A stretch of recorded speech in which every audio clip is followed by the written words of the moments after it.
ശ്രുതി നിലച്ചു. പക്ഷേ ആര്യശ്രീ സധൈര്യം തുടർന്നു. തുടങ്ങിയിട്ടൊരു 5 മിനിറ്റ് കഴിഞ്ഞപ്പോൾ തന്നെ കറണ്ട് പോയായിരുന്നു. രാഗം വായിച്ച് തീരണേന് മുമ്പ് തന്നെ കറണ്ട് പോയി. വന്നു കഴിഞ്ഞിട്ട് പിന്നെ ശ്രുതി ബോക്സ് വായിച്ചുകൊണ്ടിരിക്കുന്ന സമയത്ത് ഓണാക്കാൻ കഴിയില്ലല്ലോ. ഓണാക്കാൻ ശ്രമിച്ചപ്പോഴേക്കും വീണ്ടും കറണ്ട് പോയായിരുന്നു.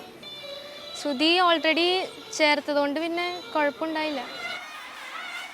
ഉള്ളിലെ സംഗീതത്തെ ചേർത്തുവെച്ച് മത്സരത്തിനിടെ ഉണ്ടായ തടസ്സങ്ങളെ മറികടന്നപ്പോൾ സദസ്സും ആര്യശ്രീക്കൊപ്പം നിന്നു. സംഗീതം മനസ്സുകൾ കീഴടക്കി. മടക്കം A ഗ്രേഡോടെ.